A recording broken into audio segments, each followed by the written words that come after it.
Welkom by Flowering Almond. Ons is nou besig met die 13de boodskap van die Desember uitdaging en ons fokus is op Mikal. Nou Mikal was Saul se dogter gewees en later Dawid se vrou. Nou as ons mooi na die geskiedenis gaan kyk, sal ons kan sien dat Saul se kop heeltemal begin uithak het. Hy het jaloesie in sy hart toegelaat en groot jaloesie teenoor Dawid gehad. Hy het toe sy dogter Mikal aangebied as 'n prys vir Dawid as hy 'n veldslag sou wen.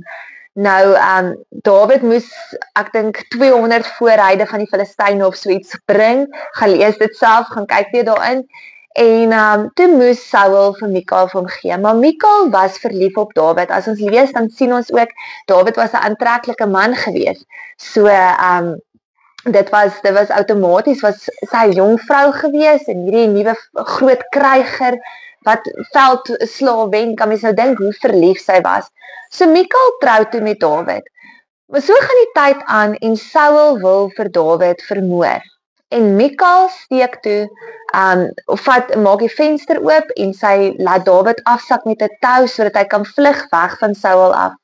Maar sy steek toe, ons lees daar 'n afgodebeeld onder die beddegoed weg, tipies nou wat ons sou maak as toe ons nou kinders was, het ons die kussing so sou pak, is dit toe nou wat Mikal doen.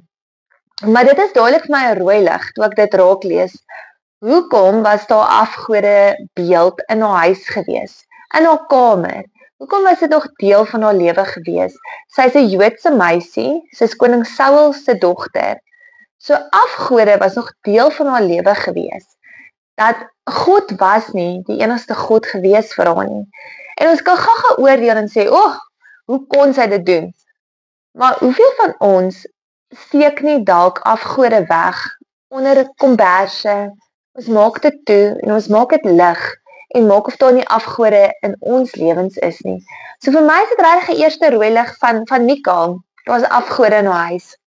So dit is soos om Sondag kerk toe te gaan, maar ons Maandag lees ons nog die sterre voorspel in die huisgenoot. So ja, die vraag aan ons is, watter afgodebeeld trek ek en jy onder die kombers in? Is dit beheer, is dit wrok, is dit status, is dit mense se opinies, is dit nog stokperdjies, is dit stories wat ons nog kyk? Watter dinge ag ons op die einde van die dag belangriker as Jesus Christus? Waar spandeer ons tyd? Waaraan spandeer ons geld? Waaroor delf ons die hele tyd ons gedagtes? Is dit om meer status te verkry? Is dit om ryker te word? Meer dinge te hê? Is dit om al ons tyd en energie in ons stokperdjies in te sit? Is dit dalk om dat jou gedagtes die hele tyd gaan oor hoe kan ek meer beheer hê? Of hoe gaan ek mense se guns wen? Want dan is dit 'n afgodebeeld wat nog onder ons kombers is. So ja, Mikal se storie gaan toe nou aan. En daar was 'n jare van stilte gewees. So Mikal het toe op haar weer laat trou, ons sal dit verder lees, en die man was baie lief vir Mikal gewees, hy was goed vir haar gewees. So ek kan dink aan al die jare wat Dawid eintlik van Mikal vergeet het sy weer liefde gevind, geluk gevind. Maar na al die jare wat Dawid weggekruip het, kom hy toe terug, en hy kom in die paleis in. En hy stuur toe 2 soldate om sy vrou Mikal te gaan haal by die nuwe man wat sy het, met wie sy nou al vir jare getroud is. En ons lees hoe hierdie man huil en smeek dat Mikal nie weggevat word van hom af nie. So hy was regtig lief vir haar. En ek glo met my hele hart, in daai oomblik moes daar bitterheid in Mikal se hart gekom het teenoor Dawid. Hoe sy net as 'n pion rondgeskuif word, haar emosies en haar gevoelens en dit wat sy wil hê, nie eers saak maak nie, en slegs dit wat Dawid wil hê, en hoe haar hart teenoor hom moes hard word, en seer gemaak moes wees. En dis vir ons 'n gevaar, want hoeveel keer van ons word ons nie bitter nie, word ons nie deur mense seer gemaak, onregverdig behandel, en dan kom sit daai bitterheid vrug, kom sit so in ons hart. Julle kan teruggaan op my vorige reekse video's, daar het ek gesels oor die gif wat ons drink met bitterheid. Dis regtig soos gif wat jy drink, dit eet jou van binne af op, en ek kan dink elke dag, wat Mikal in Dawid moes vaskyk, wat sy in die paleis moes wees, wat sy terug moes wees na omstandighede, hoe bitterheid moes groei. hoe dit aangehou opbou het en opbou het en opbou het.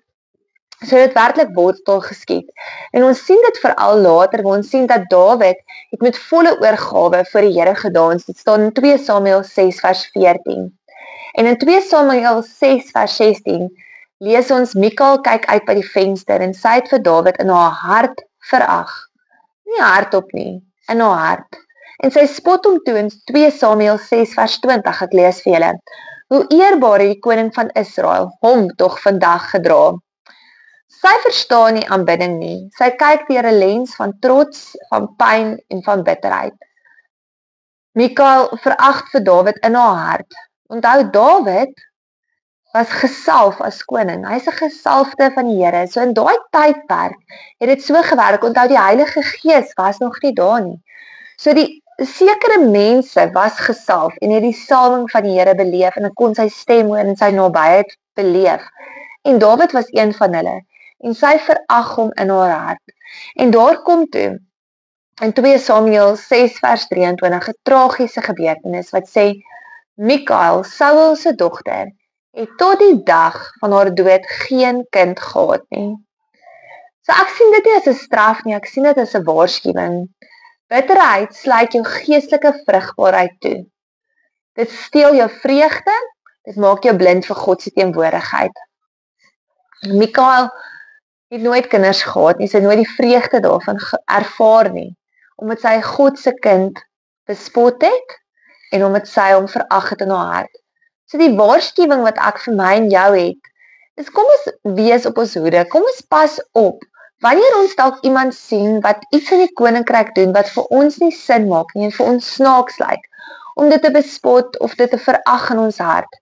Kom ons vra die Here om ons hart te bewaar.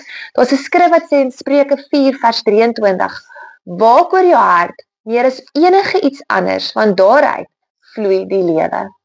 So kom ons maak dit ons gebed, dat die Here ons hart bewaar, sodat ons nie tot 'n geestelike onvrugbaarheid kom, omdat ons ander verag nie. Baie keer is daar mense wat dalk dans met vla, of ernstig in tale praat, of iets in 'n stap van geloof doen, omdat die Here vir hulle gesê het, doen hierdie ding. En vir ons lyk dit vreemd. Hulle manier van aanbidding lyk vreemd. Ek dink baie keer, ons het kultuurverskille, nasies verskil.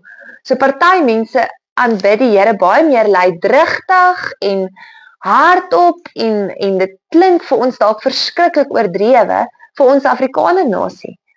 Ons doen dit dalk meer eng en meer, ons wil nie, ons worry wat die ander mense dalk sê, of dit is maar net nie ons aard nie. Dan beteken dit nie iemand anders se manier, hoe hulle die Here loof en aanbid, is verkeerd nie. Kom ons kyk nie met bespotting en maak grappies oor ander nie. As 'n kind van die Here ook struikel. Ek dink baie aan daai tyd toe Dani Botha, vir almal gesê het, dat hy 'n sekere tydperk voorspel het, dat Jesus gaan terugkom.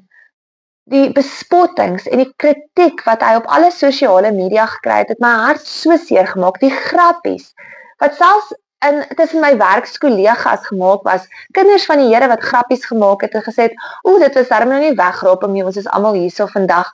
Dit het my hart diep seer gemaak, want ek het besef, ons oordeel en ons bespot en ons verag iemand wat die Here lief het. Dit mag ons nie doen nie, dit kan ons nie doen nie. Ons wil nie tot 'n geestelike onvrugbaarheid kom nie. So ek het 3 sleutel aspekte wat ek hierso wil noem, wat uit vandag se video uitkom. Die eerste een is, pas op vir afgode wat jy wegsteek en wat verskuil in jou hart. Ons moet die Here vra om vir ons te kom wys, waar is daar afgodediens in ons lewe? Pas op vir bitterheid wat jy koester, want bitterheid skiet wortel, en bitterheid kom net dit wat sleg is voor. En pas op om die gesalfde van die Here te minag, selfs al verstaan jy nie nou nie. So ja, mag ons deur Mikal se lewe leer, mag ons leer om nie daai selfde foute te maak nie.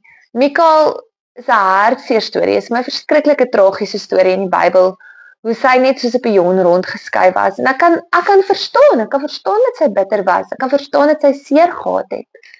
Maar God wil hê ons moet deel met daai seer, ons moet deel met ons bitterheid, ons moet deel met die afgodediens, ons moet op hom vertrou, ons moet nie sy gesalfde minag nie, Want Mikael se storie, wat tragies was, kon heel waarskynlik anders uitgespeel het. Sy kon dalk kinders gehad het, wat haar lewe kon vul met nuwe vreugde en nuwe hoop. En selfs dit was van haar ontneem. So kom ons leer by haar en kom ons groei uit haar verhaal.